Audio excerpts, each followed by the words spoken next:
I got put with the decision that if you guys know Rindo's route, you probably know which decision I'm talking about because it's like the biggest one you have to make in this entire route.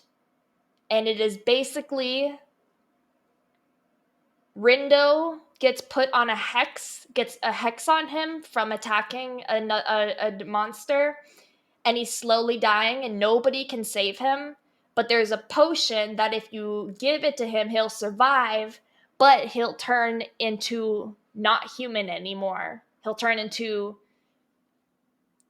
like a monster or like a non-human, and we don't know what kind because there's like non-speaking, there's sentient and speaking, there's like full-blown like rage all the time monsters that can't be controlled. So we're taking a risk with that, but the thing is he's very like insistent that like humans and non-humans could never be together because they're just too different.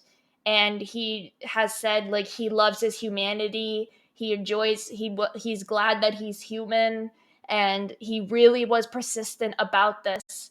And literally my first time playing, when it said do you want to use this on him, I was in bed with him. We didn't do anything because he was passed out, but I was in the bed and I was like thinking about this so much. I was like, what do I do?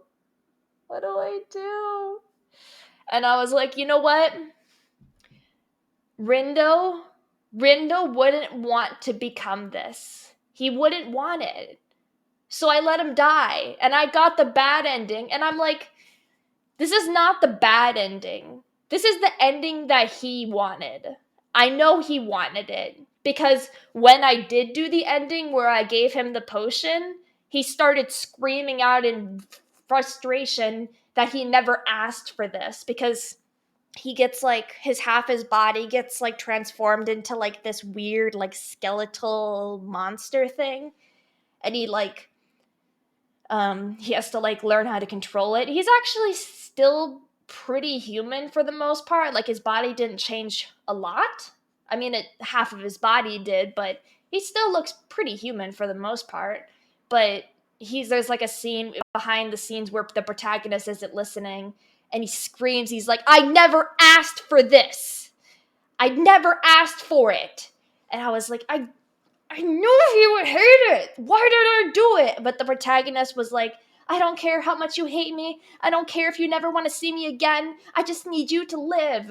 And I was like, okay. And then, you can imagine after that Rindo is probably not too happy to be with I mean, technically they're still together, and Rindo is still dating the protagonist because she's like, I'll love you no matter what you look like, and all that sappy stuff.